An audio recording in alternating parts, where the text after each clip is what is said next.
Hi there, artists. So I'm going to show you some different techniques that maybe are new to you on how to make something like this colorful little owl. So what you are going to need is a dark piece of paper. This project's actually done with glue and salt. And you're going to, with a pencil, draw a picture first. Now, you might be or might not be able to tell, I've already drawn, again, a little owl on this paper with pencil. So make sure that you draw it, anything. It doesn't have to be an owl, although at the end of this video, I'll leave the frame up so that you can look at my owl on how to draw it. And you are going to need, it just has to be a pretty simple drawing, not very much detail, because actually once you're done, you are going to trace all of your lines with a thin line of glue. So I've opened up my glue and I'm squeezing it steady to try to make an even-ish line of glue. It's not going to be perfect. You will have mistakes because drawing with glue has its own challenges. And I probably won't do all of this owl. I'll just do the major parts of his face, and I'll skip his little claws and the branches, if there's any feathers you want to add, any other decorations.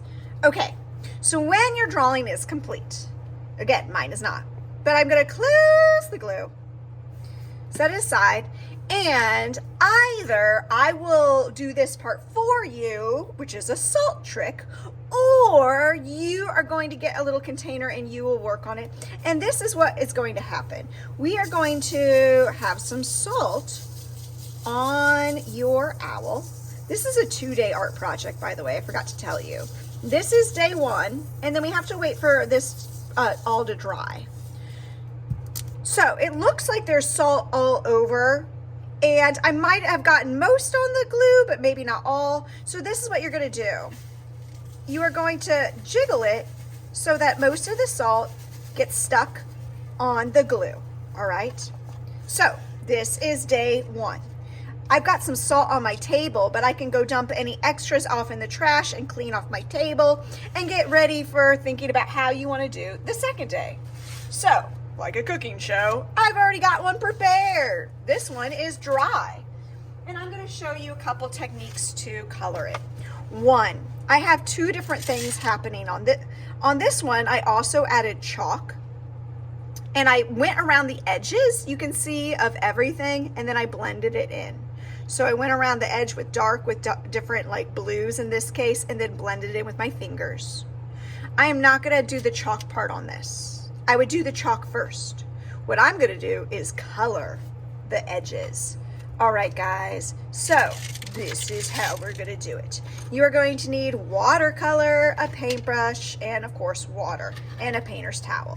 Go ahead and wake all your paints up by just giving them a little drop of water, telling them good morning or afternoon. It's time to wake up, little paints. Okay, so what you're going to do is get some of whatever paint color you want to use. I'm going to use orange.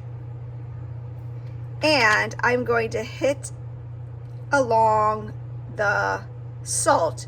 Do you see how just tapping it and it kind of flares out? You can keep on going. I can make this a rainbow effect. And that is a way to have the whole thing end up being colored. Let me do a little bit more.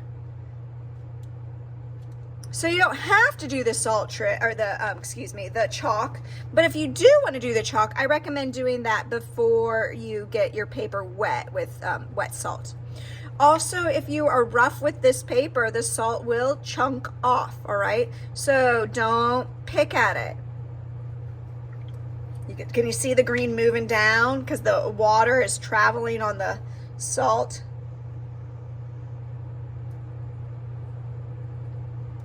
All right, guys, so you're gonna do it all like that. And when you're finished, this will have to go onto the drying rack, and you'll be able to add more details in, or make it how you like. All right, everybody, have a good art class.